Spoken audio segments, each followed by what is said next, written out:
nggak ada tanggung jawab itu anaknya. Sebentar. Saya nggak paham dengan pertanyaan Anda. Gimana?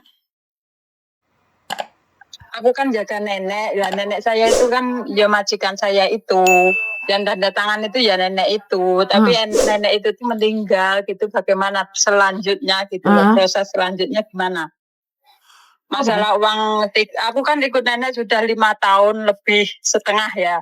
Itu terus tanggung jawab lah apa itu tuh yang nanggung siapa gitu kalau begitu. Oke, kamu tahu kan setiap kali telepon masuk ke aku secara langsung dan tidak langsung masuk di YouTube sama di Facebook. Jadi jangan pernah menyebut nama siapapun termasuk namamu sendiri karena saya tidak ingin setelah viral kalian minta take down. Oke. Tanggung jawab siapakah saya ini saat majikan saya meninggal dunia? Lah, itu tanggung jawabnya anak. Dia tetap seharusnya kan dilanjutkan anak toh. Enggak dilanjutkan dong. Kalau dia nggak mau kamu ya kamu harus keluar. Kapan meninggalnya? Iya. Tanggal 21 kemarin. Iya maksudnya ya langsung aku keluar gitu. Tapi kan ada tanggung jawab bayar kebyu lah, ada Iya. Tanggal sampai sekarang belum? Anaknya kan harus tanggung jawab itu kan. Betul.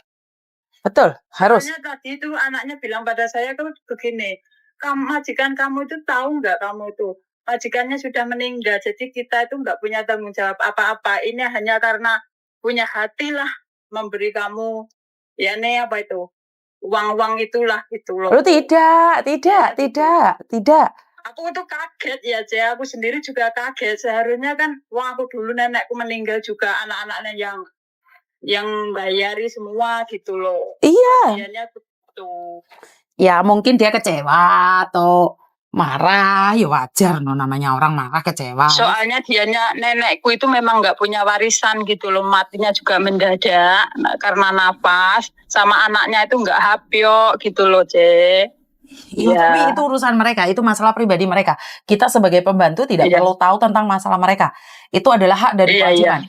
Kamu sudah melakukan kewajibanmu, kamu menerima hak kamu. Jadi jangan dicampur adukan mereka punya warisan masalah. Itu bukan hak kamu. Karena kamu adalah pembantu dan kamu tahu posisimu. Jadi nggak ada yang salah di kamu, sayang. Iya, aku itu sebenarnya juga tahu seharusnya kan pokoknya kebyu lah apa itu kan hak kita, itu harusnya anaknya yang kasih gitu loh. Tapi aku tuh kagetnya itu tuh anaknya bilang begitu gitu loh. Betul. Kan aku ya kagetnya itu ya Allah. Masa aku nenekku mati, aku harus ikut mati juga atau jadi HI di sini kan ya enggak toh. Soalnya anaknya enggak punya perasaan aja gitu loh. Biarkan aja loh, jangan nggak usah sakit hati sama orang-orang yang seperti itu. Iya enggak. Tapi kan ya seharusnya gimana gitu loh. Enggak punya itu kan ya tanggung jawabnya dia gitu loh. Oke lah, sarannya yang baik lah, Cek, pada saya bagaimana? Apa tanggung jawab mereka tuh? Kemarin kan aku sudah ambil dari agent saya gitu, dikasih ini, bayar kebyu lah, long service lah, apa liburan gitu, sudah saya serahkan pada mereka gitu loh. Memang benar mendapatkan itu kan gitu loh yang saya maksud. Betul, sayang. Oh, oke lah kalau gitu sudah paham dan terima kasih. Nanti kalau dia itu tuh memberi pertanyaan lagi, saya tuh nggak wajib kasih kamu ini itu kan. Saya bisa berontak lagi gitu loh. Itu baru satu anaknya. Bukan yang bilang aja memberi. Bilang aja leho yiman haling sikun. Sam saya peli goye. Ya leho yiman haling sikun. Leho yiman halo công chủ. 因為你哋應該俾我㗎，因為你係佢個仔女，係應該俾嘅。你問邊個？印尼領事館。領事館. Iya, betul. Ini apa tuh? Immigration apa?領事館係KJRI, sayang. Oh. Oke. Xong say tin qua hôm mà.咁唔使啦。咁咪你可以問下老公主係咪啊？係啊，你可以問下老公主。可以問下老公主。Oke. Ini jalan keluar yang kedua selain agent. Dianya juga tadi bilang pada aku, kamu tanya semuanya agent lah, ya sama, kita nggak punya tanggung jawab, kan gitu dianya. Tidak.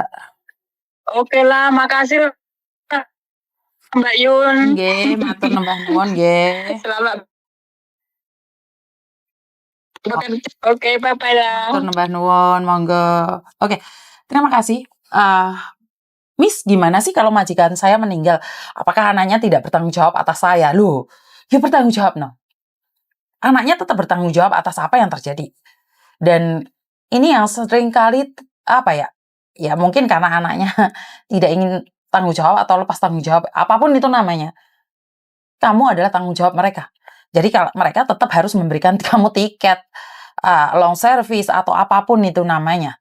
Jadi kalau majikanmu bilang bukan tanggung jawab dia karena dia adalah anaknya dan ibunya sudah meninggal dan dia tidak tanggung jawab, ya kalian bisa laporkan aja ke KJRI atau ke Lokongji, ke imigrasi. Benar nggak? Loh, ini kok topian gitu ya. Adem mbak ternyata. Jadi buat teman-teman yang di luar sana, kalau majikanmu sudah meninggal dunia, apakah itu kewajibanmu? Ya itu kewajibanmu untuk membayar TKW-nya. Mana ada nggak bayar TKW nih? Jadi sekali lagi, kalau majikanmu sudah meninggal dunia, siapa yang akan membayarkan hak-hak kamu? Tetap satu, anak-anaknya. Dan kemarin masih ada ingat satu kasus di mana kakeknya sudah ninggalin warisan. Ninggalin warisan. Di mana sudah memberikan long service lebih awal kepada pembantunya karena kakeknya bilang, aku takut mati dan anak-anakku tidak bertanggung jawab atas pembantuku. Jadi kakeknya itu sudah nulis cek duluan. Jadi sudah menuliskan kalau terjadi kapan-kapan itu sudah dituliskan semua. Jadi buat mbak-mbaknya nggak usah takut, kalau kamu benar, kamu pasti bisa dan kamu bisa mendapatkan hak-hak kamu. Jadi inilah pentingnya edukasi buat majikan. Saya bisa memberikan edukasi pada kalian, tapi kan majikan tidak ada yang menjelaskan. Dan inilah poinnya saya, kenapa saya memaksa Thomas untuk mengkondisikan, untuk bisa berbicara di bahasa dia, dan di bahasa saya. Dan bantu saya doa agar Thomas tetap semangat untuk belajar bahasa Indonesia. Kalau enggak, saya akan deportasi Thomas pulang ke Indonesia. Jadi, bantu saya doa agar Thomas bisa mentranslatekan keinginan kita sebagai pembantu disampaikan pada majikan Hong Kong. Ini tujuan utama saya dengan Mas Andrew adalah memberikan masukan pada Thomas untuk mempelajari ilmu-ilmu keleboran, ilmu-ilmu tentang berbagai hal, di mana bisa diberikan pada majikan dan pada Cece. Kalau bahasa saya sendiri, Mandarin atau Kantonis itu, saya itu nggak bagus. Ngomong bahasa Indonesia aja kepreset-preset. Mana bahasa Inggris atau bahasa Inggris, ini sangel ya. Ilati-lati selat Jawa, wat ndeso, panganane sambel. Jadi nggak begitu pintar banget saya ini, cuman saya pintar ngoceh-ngoceh saja. Terima kasih buat teman-teman di luar sana yang mempercayakan semua masalahnya pada saya. Saya tidak bisa memberikan Anda komisi, tapi saya hanya bisa memberikan Anda solusi. Saat Anda kecewa, marah, dan pingin ngamuk, silahkan telepon saya. Telinga dan pundak saya siap menerima Anda. Posisi bahagia, menangis, ataupun kecewa, saya ada buat Anda. Jadi kalau ada yang bermasalah dan kalian pingin langsung ngomong sama saya, silahkan datang ke kantor. Karena kalau kalian cuma lewat telepon saja, kebanyakan telepon tidak bisa kebalas satu persatu. Nah ini masalahnya yang membuat saya sendiri kadang merasa kecewa. Tapi sekali lagi saya cuma manusia biasa yang memiliki waktu sama dengan kalian 24 jam. Yang tidak lebih dan tidak kurang. Dan saya punya porsi sendiri. Dan saya bisa bilang saya tidak kuat, saya tidak mampu. Jadi saya akan angkat telepon, akan membalas SMS semampu saya. Mas Andro tadi bilang, ya gimana ngejeng arek balasi SMS?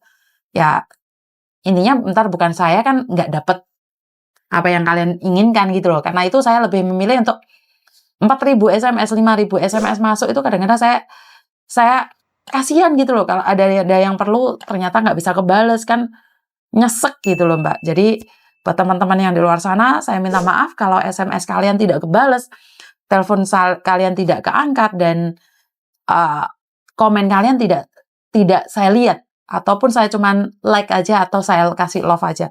Karena kita sama cuma satu orang yang komen, tapi saya harus membalasi ratusan orang. Tapi saya selalu ingat diri saya siapa dan dari mana saya. Tanpa kalian, Hari ini saya bukan siapa-siapa. Itu aja dari saya, kurang lebihnya saya minta maaf. Wassalamualaikum warahmatullahi wabarakatuh. Berkat Tuhan mengalir atas kita semua. Semoga semua makhluk bahagia dan